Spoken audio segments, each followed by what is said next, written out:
May bagong malalaro sa puwersa ng nangungunang koponan ngayon sa Sharks Billiards Association Season 2 na Quezon City Dragons. Kung sino siya, alamin sa report ni teammate Jamaica Bayaka.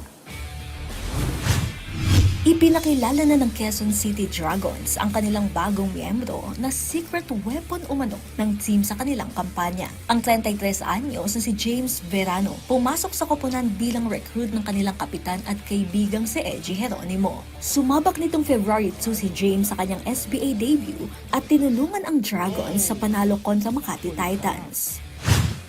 Siyempre, opportunity.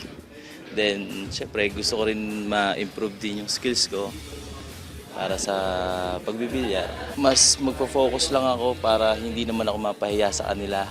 Tapos gagalingan ko lang. Kamakailan nito lang Enero nang irepresenta ni Verano ang bansa sa Chinese Open sa Taiwan. Bagamat hindi pinalad sa qualifying round, naniniwala ang Tubong Bulacan na makakatulong pa rin ang kanyang international stints para sa grupo.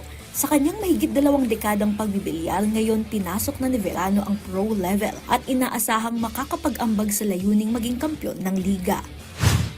Pe-pressure ako. Oo, kasi syempre, iba yung crowd eh. Iba yung crowd.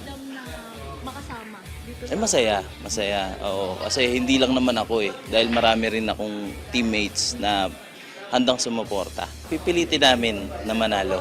Yun lang. Yun talaga ang target. Oo, syempre, para mag-champion kami.